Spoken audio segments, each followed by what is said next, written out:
예, 안녕하세요. 예, 오늘 3월 24일, 예, 오늘, 뭐, 헌재에서 저기, 한덕수 탄핵이 이제, 기각이 되는, 별 기대는 하지 않았는데, 역시 그렇게, 나왔고요. 그리고, 지금 경상북도 쪽에서 큰 불이 이렇게 나는 걸 보면서 정말 LA처럼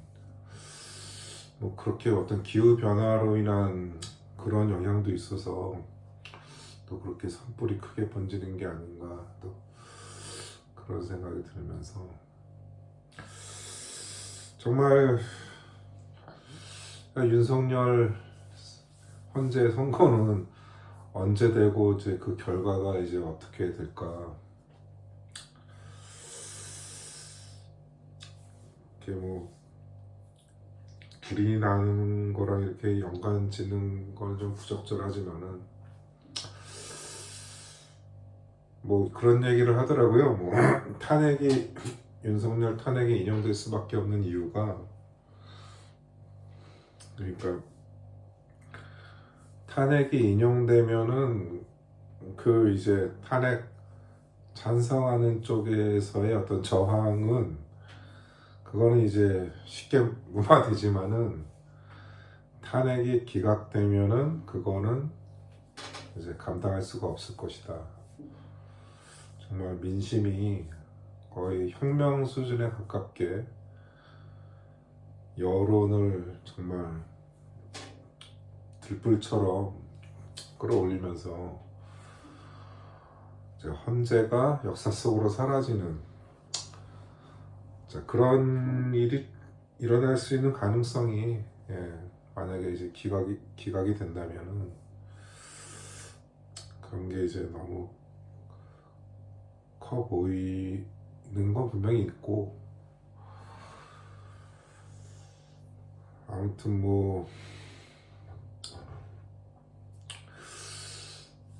거의 이제 파면은 확실하게 보이는데도 지금의 이런 그 형사법원, 직위원회, 법정과 검찰들과 그리고 이제 헌재까지도 결과가 나올 때까지는 이제 알 수 없는 거지만은 그 방향으로 가고 있다라고 이렇게 보이고요.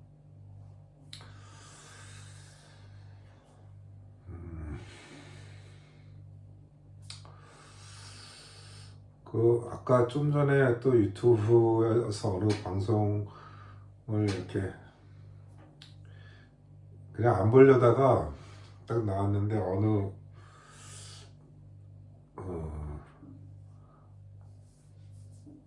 90세가 넘으신 한 목사님이 이제 그런 이제 방송을 하더라고요. 그러니까 윤석열이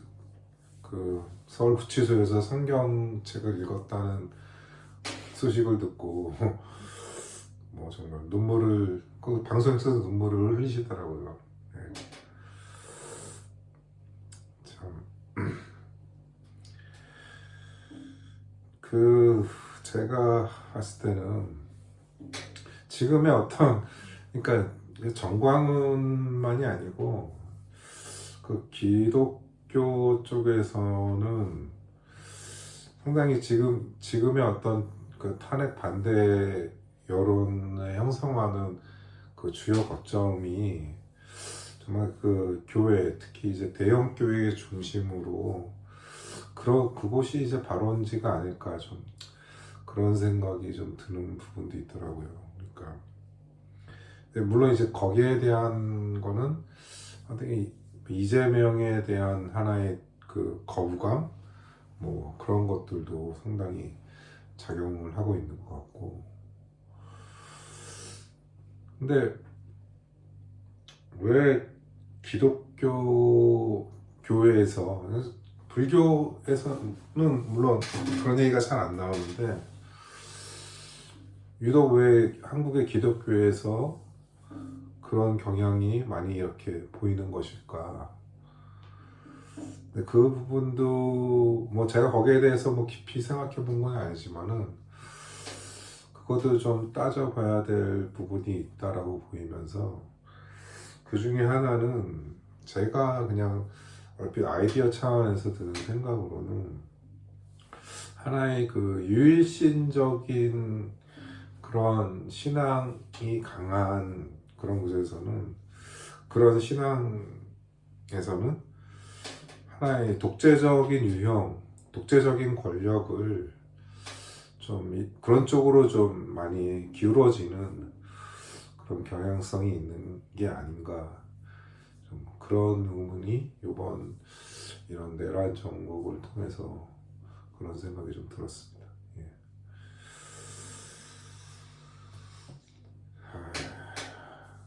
그런 게 있고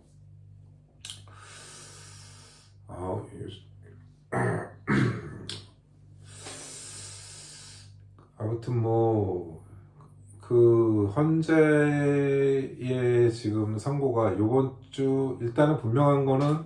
이재명에 대한 이제 항소심 선거법 관련 항소심 이후로 이제 될 거는 이제 확실해진 것 같고 이재명의 결과에 따라서 이제 헌재의 결과도 또 미뤄지거나 또 달라질 수 있는 그런 가능성도 더 이제 드러나게 되는 상황인 걸 보면은 그 참 다이나믹하게 정치가 정치인들 간의 합의와 타협을 통해서가 아니라 이런 법조,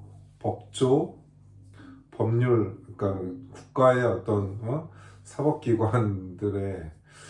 이런 국가의 그런 권력이 이렇게 주물럭되는 이런 상황은 정말 이거는 뭔가 좀 석연치 않고 참 분노를 자아나게 하는 그런 상황이 아닐까 그런 생각이 듭니다. 네, 지금 오늘은 이렇게 좀 잡담식으로 이렇게 했고요. 요즘에 제가 좀 공부하는 거 좀 간략히 말씀드리면은 요즘에는 이제 뭐 계속 뭐 진도 속도에는 신경 안 쓰고 나는 정신현상학을 이제 챗 GPT로 이렇게 활용하면서 그 강독을 좀 아주 충실하게 이렇게 해나가면서 제 블로그에 그 강독도 이렇게 좀 올리고 잠깐의 어떤 해석이라보다 예제 그 문구를 이해하기 위한 그런 것도 가미하면서 하고 있고 그 다음에 그 뭐 독일 기본법을 보면서 얼마 전에 전에 방송에도 말씀드렸던 것 같은데 하나의 법 실증주의적인 그런 관점에서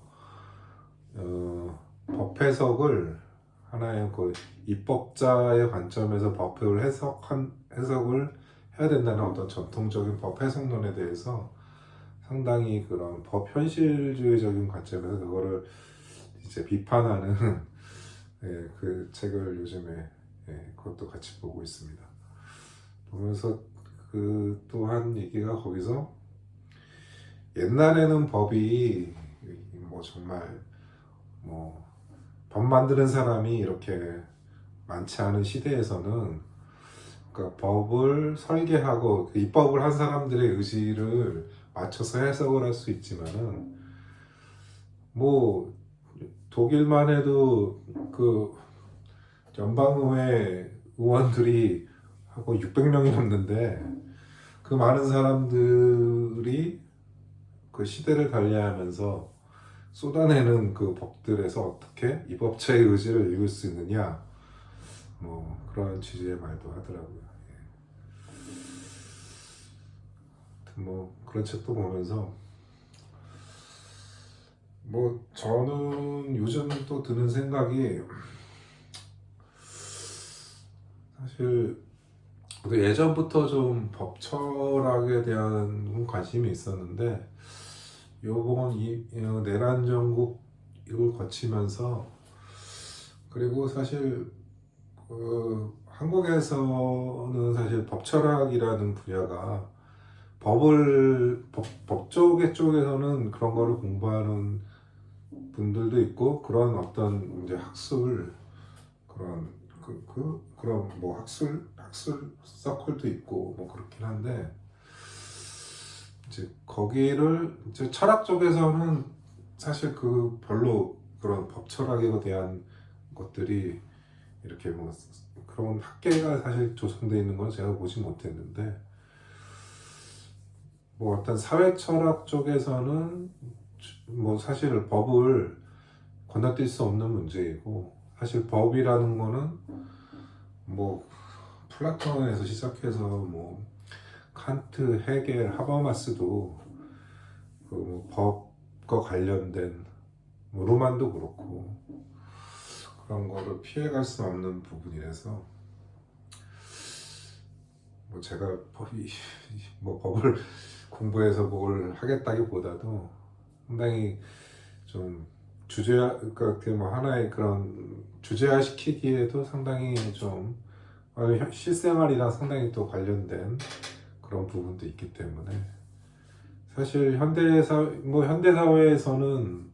그런 법이라는 거를 너무 이렇게 또 신성화하고 절대화하는 거는 또 위험성은 있지만은 하나의 그런 실생활에 작용하는 유력한 현상으로서의 법의 힘, 법의 작용을